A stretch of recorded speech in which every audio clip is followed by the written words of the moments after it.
Goeienaand my boetie en sissa, wie is gegroet in die wonderlike naam van Jesus op hierdie geseënde Woensdag aand en baie dankie dat ek die voorreg het om vir elkeen van julle te kan bid vanaand.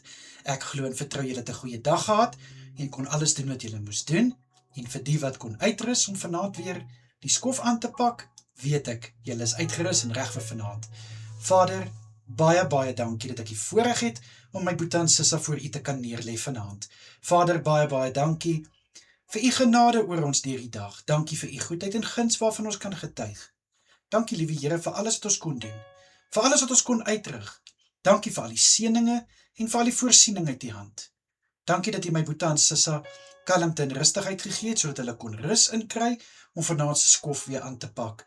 My gebed vir elke boetie en sissa is, die wat werk vanaand, Here sal u asseblief vir hulle versterk. Ek bid vir goeie moed. Ek bid vir wysheid en insig, om hulle werk tot die beste van hulle vermoë te kan doen, hulle beste te kan doen en gee in Jesus Christus se kosbare naam.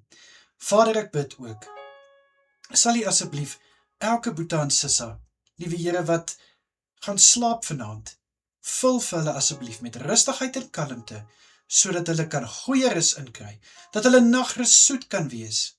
Asseblief Here, ek bid dat daar soveel vrede in hulle gemoed en in hulle harte sal wees, dat selfs hulle drome vol vrede sal wees. Vader, ek bid vir aktiwiteite wat vanaand plaasvind by kerke, selgroepe, bybelgroepe en gebedsgroepe wat by mekaar kom. Liewe Here, ek bid, elke persoon wat hierdie groepe lei, raak hulle lippe aan. Liewe Here, laat die boodskap en die woord wat hulle bring uit u hart kom, en laat dit verstaanbaar genoeg is vir elke een, om iets daaruit te vat en hulle eie te maak.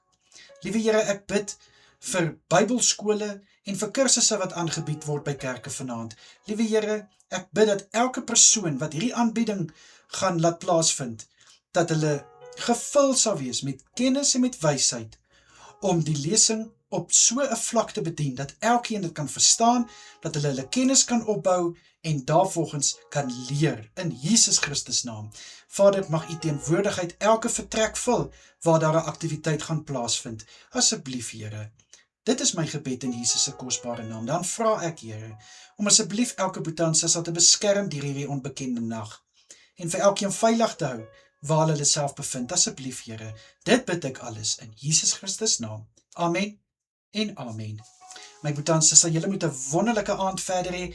Kyk asseblief mooi na julle self, en natuurlik as dit die Here se wil is, bid ek môreoggend weer vir julle. Tot dan, mooi bly almal, totsiens.